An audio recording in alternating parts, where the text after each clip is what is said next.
KRMB చేస్తుంది, నీటి పంపకం అనేది ట్రిబ్యునల్ చేస్తుంది, నీటి వినియోగం అనేది ఆ సంవత్సరానికి మాత్రమే పరిమితం అవుతుంది, నీటి పంపకం అనేది శాశ్వతమైనటువంటిది.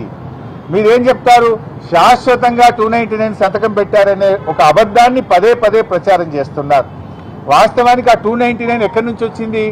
ఉమ్మడి ఆంధ్రప్రదేశ్లో నాటి కాంగ్రెస్ పాలకులు కృష్ణానది పరివాహక ప్రాంతంలో ఇదే జానారెడ్డి, ఉత్తమ్ కుమార్ రెడ్డి, కోమటిరెడ్డి వెంకటరెడ్డి లాంటి చేతగాని కాంగ్రెస్ నేతల వల్ల, వీళ్ళ పెదవులు మూసుకోవడం వల్ల ఆనాడు కేవలం 299 టీఎంసీలు మాత్రమే తెలంగాణ ప్రాజెక్టులకు కేటాయించడం జరిగింది.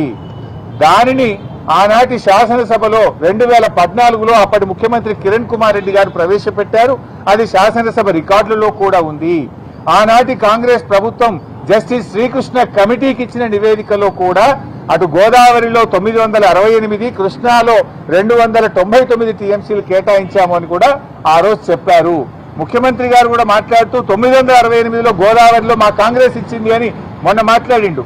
మరి కృష్ణాలో 299 ఇచ్చి అన్యాయం చేసింది అనేటువంటి విషయాన్ని దాచిపెట్టే ప్రయత్నం రేవంత్ రెడ్డి గారు చేశారు. బట్ అయినా ఇలా సింపుల్ క్వశ్చన్ అండి, చిన్న 10వ తరగతి పిల్లవాడిని అడిగినా చెప్తారు. స్ట్రైట్ అండ్ సింపుల్, అర్థం చేసుకోవడానికి చాలా సింపుల్.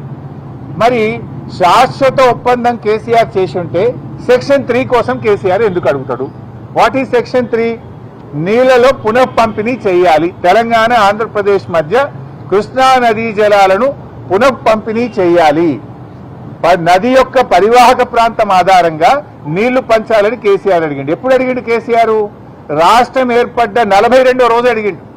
జూలై 12వ తేదీ నాడు ఢిల్లీలో సెక్షన్ 3 కింద నీళ్లు పంపిణీ చేయండి, మాకు 299 ఇచ్చి అన్యాయం చేశారు, మా తెలంగాణకు 69% నదీ పరివాహక ప్రాంతం ఆధారంగా నీళ్లు కేటాయించాల్సిందే, ఇది మా హక్కు అని కేసీఆర్ రాష్ట్రం ఏర్పడ్డ 42వ రోజు వేశాడు.